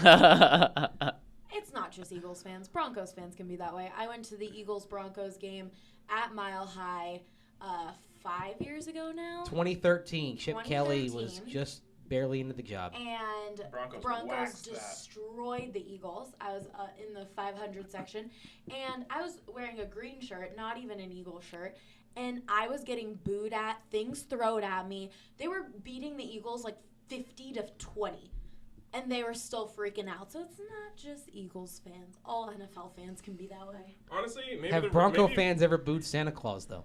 Hey! They should. They booed Jay Cutler, who is from Santa Claus, Indiana. There you go. So basically, Yeah. you know what? I think Rockies fans and Nuggets fans should be more like that, and then maybe their stadiums would stop getting taken over by other teams' fans. Although I do remember the Rockies divisional series game against the Phillies back in 2007 when they completed this sweep, and there were some Phillies fans in our section, and they were getting it pretty harshly from Rockies fans that night. It's not Good. just Philadelphia. Here's the thing: is all fan bases have like bad apple isn't even a good enough word. All fan bases Sociopathic have elements. bad people. It's true. Remember that guy who was trying to rob that bank in that Broncos jersey? Have you seen that video? No, recently? Yes, he's wearing a Broncos shirt. He's robbing a store. You can't really tell what it is. He goes to pull out the gun, fumbles it over the desk, and so then the person behind the desk grabs the gun and points it at him, and he runs out the other way. Oh my gosh. Monte Ball-esque. You're right. Right. Oh, damn. All right, who's got the next one? I have no idea where we we're are. actually. Oh, are we still going on here? You need to get to okay. number 7, obviously for Elway. Number 8, that's where we left Was off. listening since the OG intro, but finally to subscribe during training camp promo. But so many times I wanted to subscribe just to get into the side debates that happen on the pod. If you haven't subbed, do it. You won't regret it. And 8, finally, Moe's Southwest Grill is better than Chipotle. Don't at me. Can't wait for the food y'all eat in the off season. You know what? I guess I just had a bad experience at Moe's because I went to one in Midtown Atlanta a few years ago and I wasn't impressed. And I'm like, yeah, this doesn't stack up to Chipotle at all. Illegal Pete's, though. Whew. That's the choice stuff. Queso's That's the best. Well, it's the fish, the fish burrito. That's what you have to get there. I can say I've used to never get that when I got. was a pescatarian. Very good. I always get the fish burrito at Illegal Pete's. I get Always. the steak and potatoes. We're giving them a lot of going back to, if you haven't subbed, do it. You won't regret it. We've got a little competition going on in our company. It's between us 3, but I've become more invested, especially since Mace is just killing both of us. I've become more invested in the... I am? Yep, you are. Damn, I didn't know that. See, now you can't even sell yourself anymore. Zach and I have been milking our udders for a couple of years now. You got a fresh dairy cow sitting there ready for milking. Anyway, That's You're a making hell him- of an analogy. You're there. making him blush with all this milk in the udder talk. Oh man. anyways, I don't know why that's like. Wow. Do you want to go one step further and just say that? I mean, come on. I married into a Midwestern family. Now I'm visualizing all sorts of weird stuff. Oh, wow. We're gonna move What goes on in this those? one. And if you haven't turned this off yet, what we're going to say is use the code RK, Zach, or Mace. I honestly don't care who's you choose anymore. Mace is the leader. I'm in second place. Zach is in third. Oh, there you go. There you go. There's my plug. Underdog. Help me out. Help me out. But at the same time, if you found this wonderful podcast, our wonderful site, because maybe you were listening to the old radio station, or perhaps I offered a recommendation of these fine gentlemen here when said radio station went out of business, Mace is the code you want. I don't care who you choose. Here's what I need to do is I need to beat the Nuggets. And they are in first place right now. But we are catching up. Barely. They came out to a roaring lead. And I honestly almost threw in the towel, kind of like I am against Mace right now.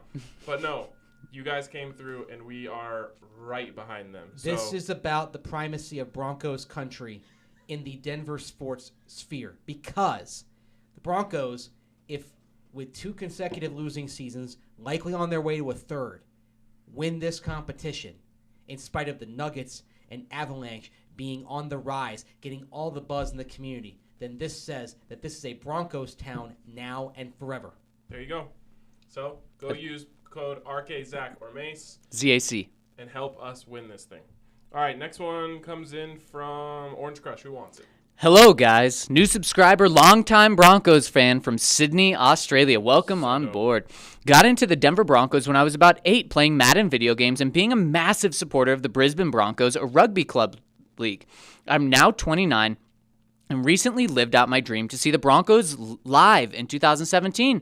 Unfortunately, I got stuck with the Broncos absolutely stinking it up against the Bengals at home, and then Paxton Lynch's performance at Oakland, where he threw for 41 yards the entire game. Infamous, though. Yes. Performance. Yes. The cry game. Yes, oh yes. However, this hasn't stopped me from waking up at 3 a.m. every game day to watch my team play. Anyways, guys, I'm slightly confused. 3 weeks ago, we were all set on rebuilding this team after Kansas City smacked us at home, led by Matt Moore. Only way to rebuild is through the draft. Now Mace wants us to give up 3 first-rounders for a quarterback no one knows will succeed at the NFL level. Still rebuilding through the draft. Trading your capital. We won a game against the bloody Browns at home by less than one possession. This team is still more than one quarterback away from contending, especially if Chris Harris leaves us in the offseason. Where do we actually think this team is at? That was a good comment, and actually I took the time to respond to him in the thread, and I'll read my response here. It said, as I mentioned in my piece after Sunday's couldn't game. wait to the podcast to defend himself. Yeah, exactly. Re-signing Chris Harris Jr. along with Simmons and Wolf on a shorter deal is essential to the young quarterback plan. Fortify the defense to where you know it will be stout, accepting that you will have a young, cost-controlled quarterback. And if this team has the right young QB, one that is capable of becoming a top-tier starter, they beat the Browns by a heck of a lot more than 5 points. They beat them by 15 or 20, perhaps, the way the rest of the team played. Yeah, I mean, I'm never going to go against the quarterback play. You cannot rebuild without the quarterback, so whenever you get the quarterback along the lines of the rebuild, doesn't matter to me. And I don't really care what you give up to it because anything else you do is irrelevant unless you have the quarterback. But There's a ceiling to it. That being said, you better go to the spread. And you better identify the right quarterback because I completely agree with you guys. Increase your chances of getting the right quarterback by putting in the right offense. Right, I completely agree with you guys. But what Orange Crush may say is Baker Mayfield.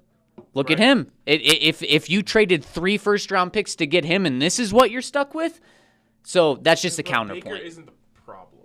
He is one of the problems right now because of all of the other problems. But he's way down the list of their problems right now. Right. It starts with his facial hair. It starts with losing culture is what it starts with. All right, from Olekaspar? Nailed it in my book. All right. Hey, guys, long-time subscriber, but first-time commenter. I'm a Norwegian Broncos fan from Oslo, Norway. Ooh. But I'm currently based in Shanghai doing an exchange semester for my master's degree. That's way cool. World traveler. Really cool. Got into American football a few years ago, and as my father did his degree at University of Denver, there could only be one team for me. Go Pios.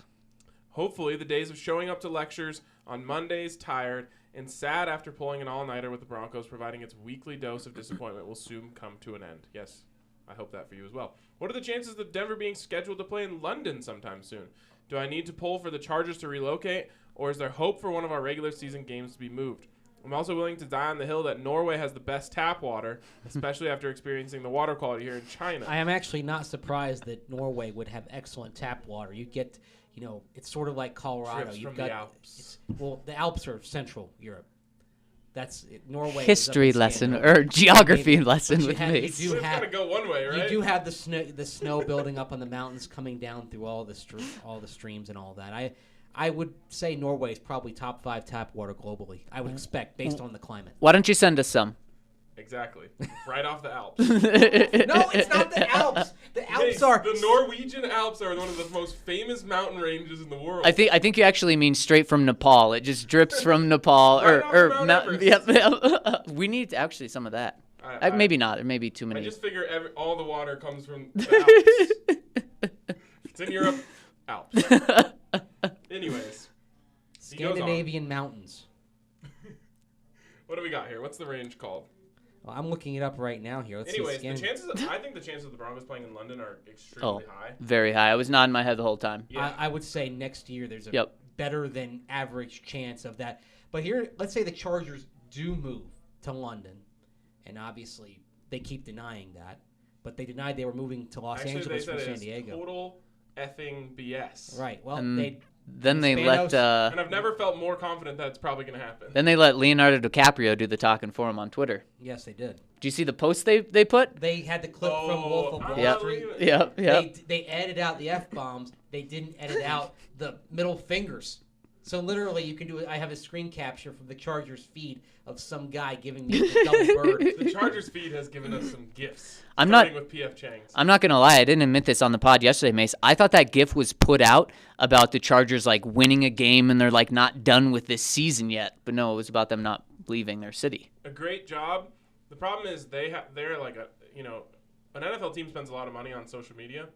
Our own Adam Mares did the exact same video, but he put Tim Connolly's face on it when Tim Connolly didn't leave for the Wizards. He put the extra work in. He put Connolly's face on it. The Chargers couldn't go and put Spano's face on it. I was going to say, who are you going to put? Tom Telesco? I mean, even though he's my buddy. But But let's say they realign. He said Tom to let's go to London.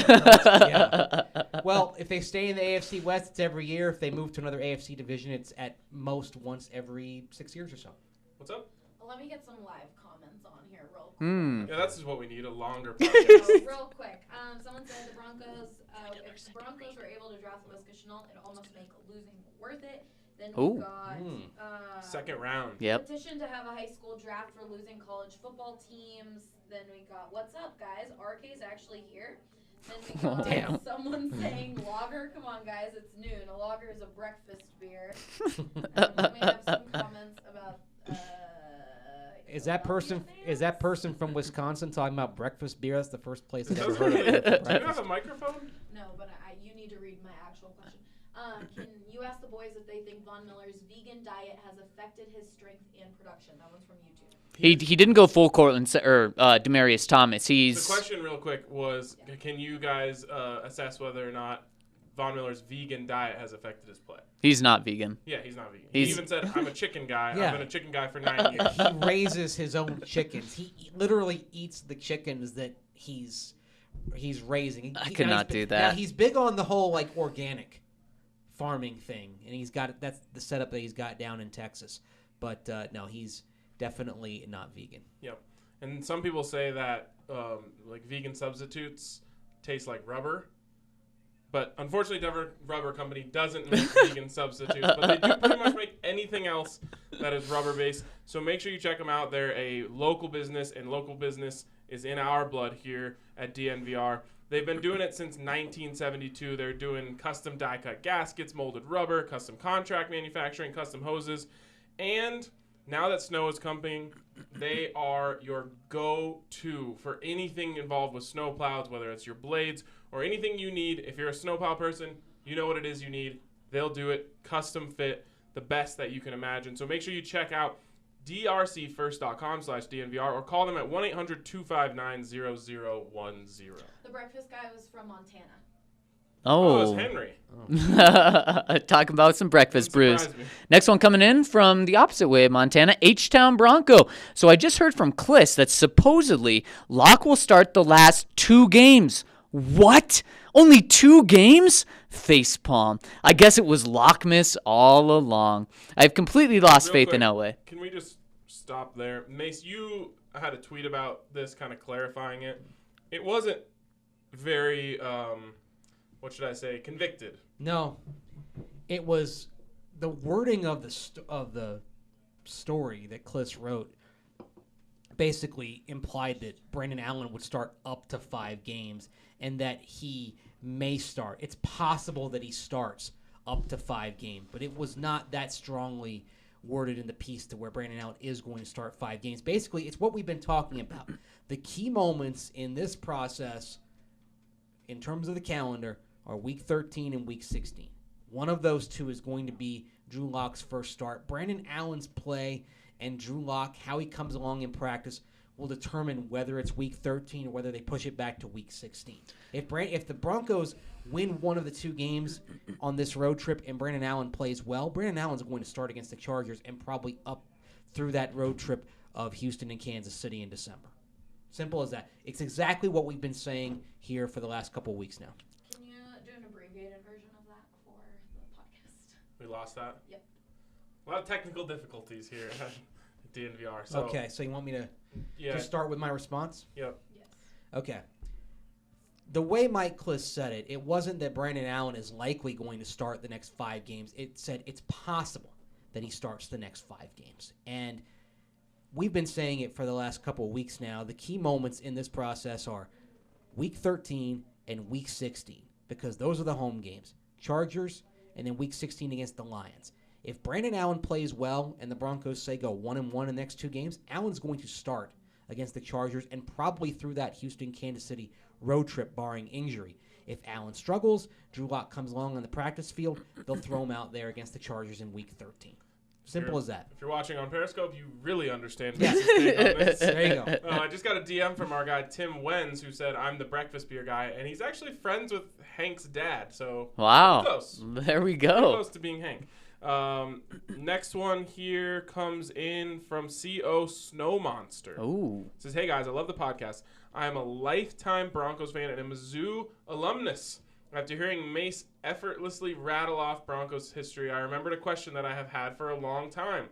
It is from the 1987 AFC Championship game. You're not kidding, you've had that question for a long time. What is that, 32 years? Yeah. It's before we were wee lads. Nearly 32 years because January 1988. 1 year for every snap Juwan James has had this against the Browns in Denver, of course, it was the fumble. I was 12 years old and was super lucky that I got invited to the game. During the pregame festivities, there was a number of skydivers that were landing in the stadium. Wow, they've been doing that for 32 years. For special games, they did it back then, yes. Many of them were carrying flags. There was one skydiver carrying the Stars and Stripes, one with the Colorado State flag, one with the one with a Broncos flag, and one with a Browns flag. The guy carrying the Browns flag completely missed the stadium. Wow. I'm sure this was planned, and I have searched the internet to see if there's any mention of this. I can find nothing. With your personal knowledge and access to the Broncos staff, I was wondering if anyone there remembers this and can confirm that it was planned for the Browns flag to sail past the stadium. Also, I was wondering if you guys knew of any of the other subtle snubs the Broncos have given to other visiting teams. Keep up the amazing coverage. This one, I can say, is beyond Mace's knowledge. I don't know this. There are a couple of people I will ask about this probably in the next few days to try to get to the bottom of this. I doubt it was planned, though. I can see 2,000 words coming from Mace. But there was an interesting thing that happened in AFC championships right around that time. Not always, but sometimes. Like when the Broncos played the Browns in Cleveland, the game of the drive, January 11th, 1987. Did you know that one of the end zones had Broncos written in it? Wow. Really? Yes. That for AFC championships, sometimes they'd have one end zone that said the home team, one that said the road team. Oh, that's messed up. I actually believe... That's like putting Joe Flacco on a banner outside of your stadium. I actually believe for the 1977 AFC championship, when the Broncos beat the Raiders 20-17, that one end zone said Raiders.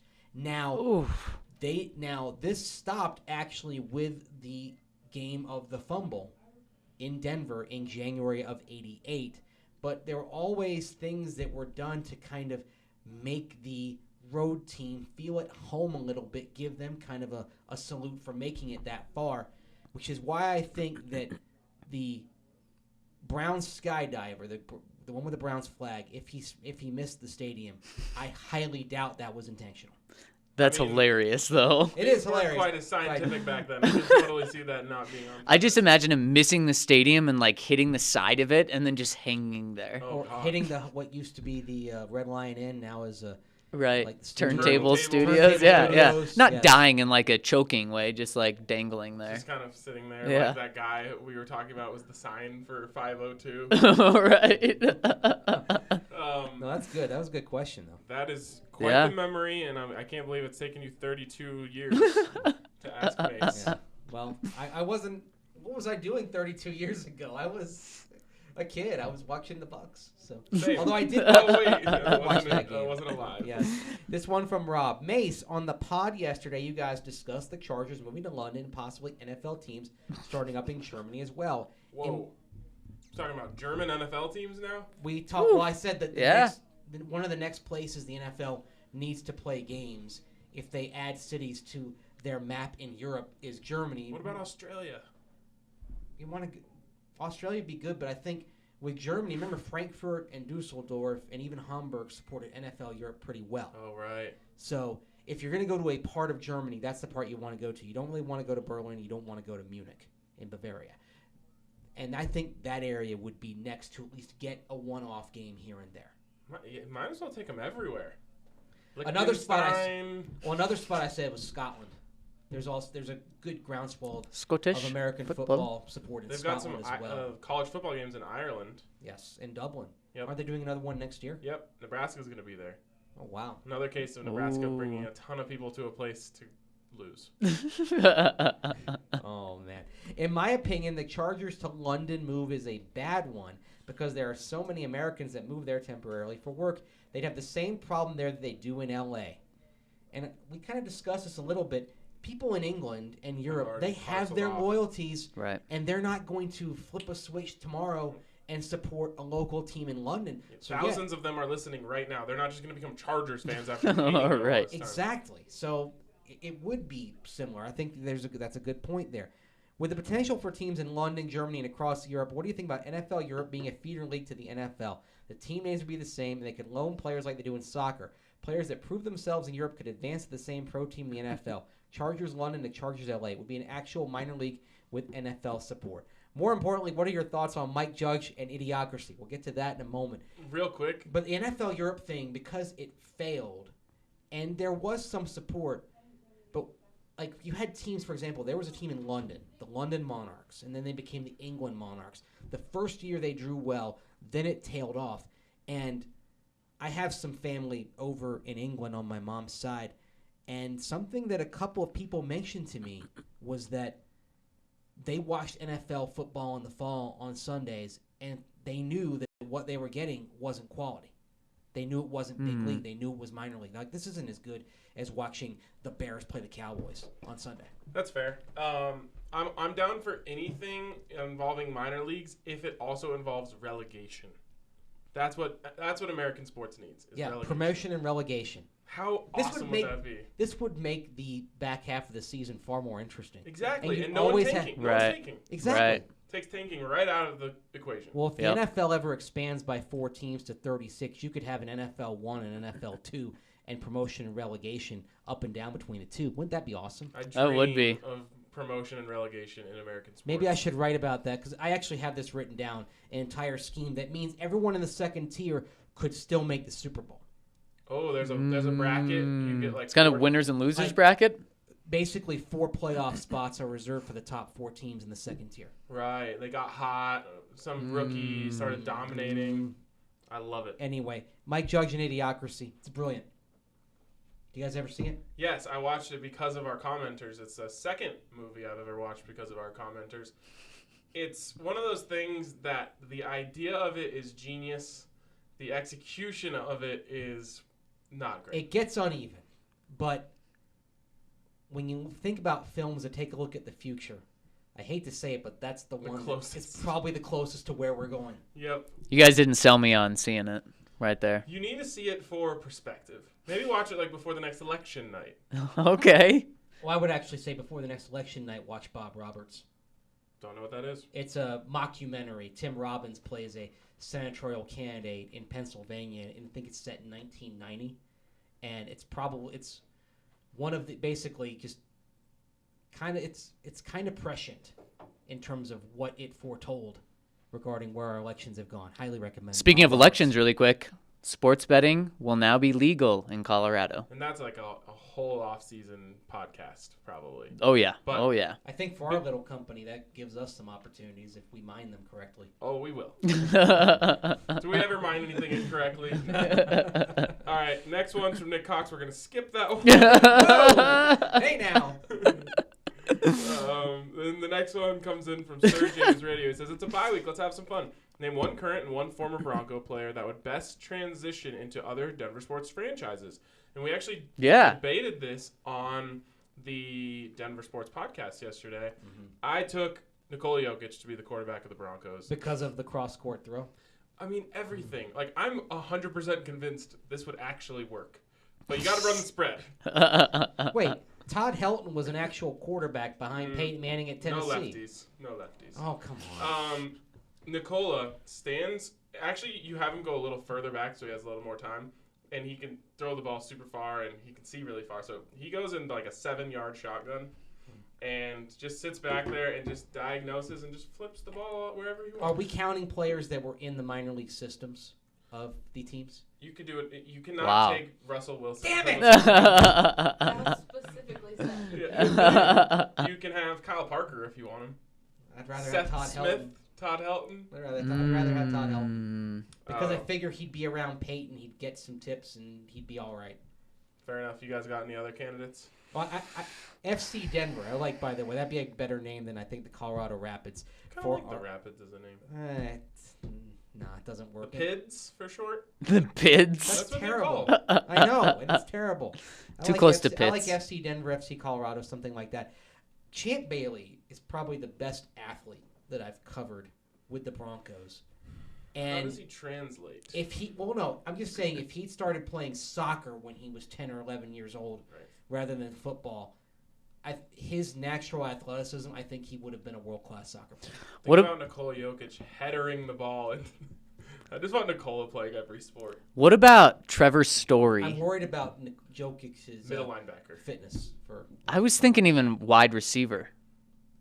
I mean, he's like Eric Decker, right? No, he's way more like. What about Arenado at built. wide receiver? Just look how he stabs the ball. He's so slow.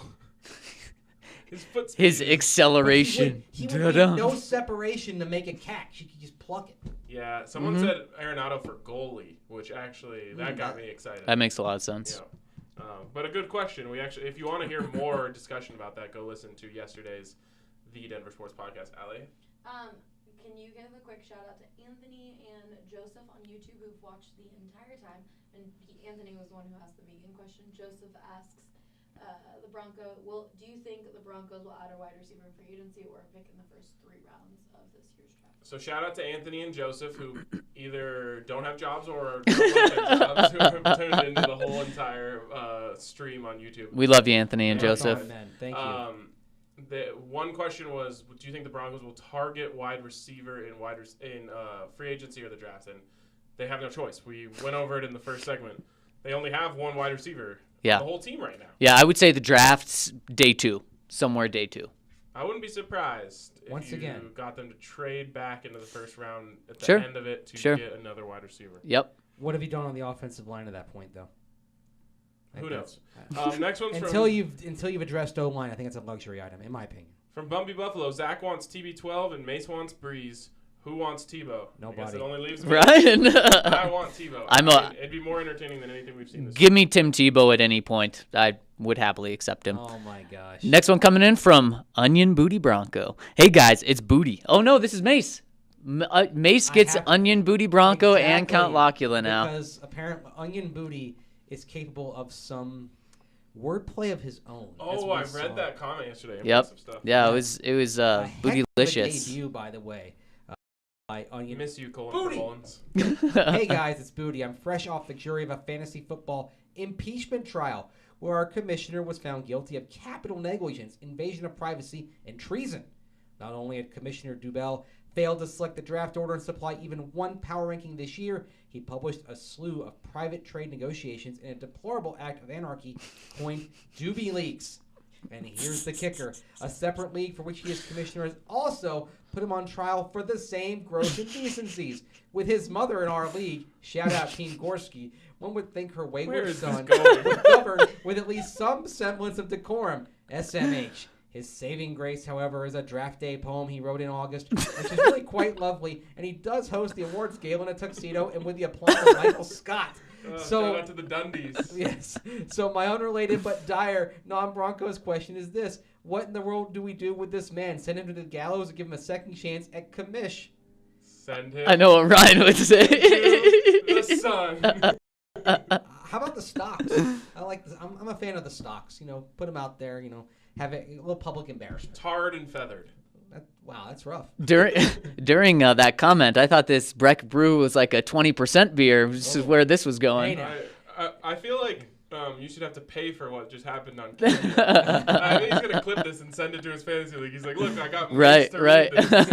Anyway, my Broncos-related question is this. How does Coach Fangio rank in your eyes on a scale of Josh McDaniels to Vince Lombardi? From my concrete nest in New York City, I see a coach who, no matter how down and out his team is, brings poise and good humor to his press conferences and has shaped the defense of misfits into ballers. In John Gruden's voice, I really like this Coach Fangio guy. Why don't you give us that, Zach? I can't do it on command. I really like this. No. Man, I'll tell you what. I really like this Coach Fangio guy, man. Nice. Oh, there it is. Yours, Onion Booty Bronco. Okay. What was there was another thing? No, the question was about where does Vic Fangio rank in your eyes on a scale of Josh McDaniels to Vince Lombardi? His name is closer to Vince Lombardi, Ooh, if that means anything. I think if he works out, he's Chuck Knox. Teams that had stout defenses for the most part. I hate to say it, but they never quite got over the hump. Actually, because the Rams were terrific for Chuck Knox's time there, but they couldn't get over the hump and make a Super Bowl. than they actually did a couple years later with Ray Malavasi. That's a Knox on his. Yeah, but Knox had 3 successful rebuilds, even though they didn't go all the way. The Rams were kind of struggling when he got there, turned them around, made them a playoff team right away. The Bills, it took 3 years for him to get them to a playoff level. Then he went to Seattle in 1983. The Seahawks had never made the playoffs to that point. Hey, Mace. They went all the way to the AFC Championship. As much as I really want to hear about Chuck Knox's resume, I got to be somewhere soon, so we got to keep it. Okay, but I'm saying that's the best case scenario, Chuck Knox. I'd say right now on the McDaniels to Lombardi scale that Vic Fangio is on pace for a Vance Joseph season. Yeah. He's Dick Geron. Yeah, that all I can say is, Mace, that comparison won't make anyone chuckle. Oh. Chuck Knox was a good coach. And I just had to get a pun in, that was all. next one is from Ballin Nick Cast, and this is the last one. Hey guys, first comment on the site, but I'm a huge fan of the pods. Thanks for all the work, and keep it up. My question is in a couple parts. Lovely. Brittany Bolin is scheduled to join the team in some capacity in the very near future. 1, how long until after she joins the organization will she realistically be named the next owner? I'm going to say 5 years. At minimum. Yeah, that's the he said how long realistically. I realistically probably 8 years. Yeah. I actually think it's 2.5 years. Wow. I think they want to get through Just long enough to get her into her 30s? No, I think they want to get through the CBA. Okay. That makes sense. I don't think We're going to have a 31-year-old owner of the Denver Broncos. 49ers had a young owner, Hey, Jed York, and they got better with him. Everyone knows I'm all in on Brittany, but Yep. I just think that the NFL is going to be really weird about that. I think Dan Snyder bought Washington at 33. That's still 2 years older, But and he's been a bad if we're owner. being honest, but he's a white I man. I think it's more Jed York than Dan Snyder with Brittany Bowman. So I hope so. I mean, Yeah, I hope so for too. me, Yep. Brittany Bowen is sitting in her dad's chair yesterday because everything else is just a waste of time until that point. It's like Drew Lock. It's the same thing as Drew Lock. Yeah. But I What think are we What are we waiting for? doing? with Yep. all this, All you're doing is costing her practice. Yep. all this, I think everything. I think it's get through the CBA, get the new CBA in place, and then I think you'd see something happen concrete. I look forward to that day. Truly. Yep. Me too. 2, is there any sort of confidence that she would be able and willing to hold John Elway accountable for his numerous failures over the past 3.5 seasons? In my opinion, he deserves to be fired for his numerous draft blunders, his refusal to use a modern-day offense, and for the poor state of our organization. But I'm not optimistic at all that she would be willing to make such a huge move like that. Thoughts? To be honest, if it's going to wait, 2.5 years? Yep. I think Brittany comes in at the same time John goes out. And how about that? It would make sense for Joe Ellis, too. Then he doesn't have to fire John Elway. He doesn't have to be that guy on his way out to fire John. They both just walk out at the same time as Brittany takes over. Yep. She pushes them out of the way as she goes through the double doors. But she doesn't even have to push them out the way. She just gets to open the double doors. Yep. I think that'll happen. To use the Office Space parlance, it'll work itself out naturally. Yep. And this podcast has worked itself out naturally to the tune of probably right around 2 hours. So thank you guys 142. for tuning in today. We appreciate you listening. We appreciate all of the interaction on Periscope. And Really quick. Chargers 1.5-point favorites going into Oakland. Give me the Raiders as the home dog. Give me the Chargers. Oh, God, I'll take the Raiders. Chiefs 5.5-point favorites at Titans. We don't know who the quarterback is. Chiefs 5.5-point favorites. It doesn't matter if Andrew Mason is the quarterback they're covering that. Me too. I agree. Oh, come on. It's Chiefs. not a dig at you. I'm going Kansas City. All right, and before we get out of here, I got to tell you guys about Drift car sharing. It's too good to be true, except for that it's true. You can take your car to the airport, park it for free, go do your traveling. Someone else comes in right as you're kind of crossing paths, a la Brittany Bowen, John Elway, Joe Ellis. They go grab your car while you go to wherever you're going. Then you get paid for them driving your car around while you're just out traveling. Then they clean your car, make it all perfect. You come back, your car is cleaner than it was, your pocket is fuller than it was, and you didn't have to pay anything for parking on your way out. It's perfect. It's Drift car sharing. Check out drivedrift.com to make some new money today. And that's going to wrap it up for us on the DNVR Broncos podcast. We thank you guys for tuning in, and we'll catch up with you at the beginning of the next week. I was going to say after the game, then there's no game, so it's after the bye week, I guess. One day.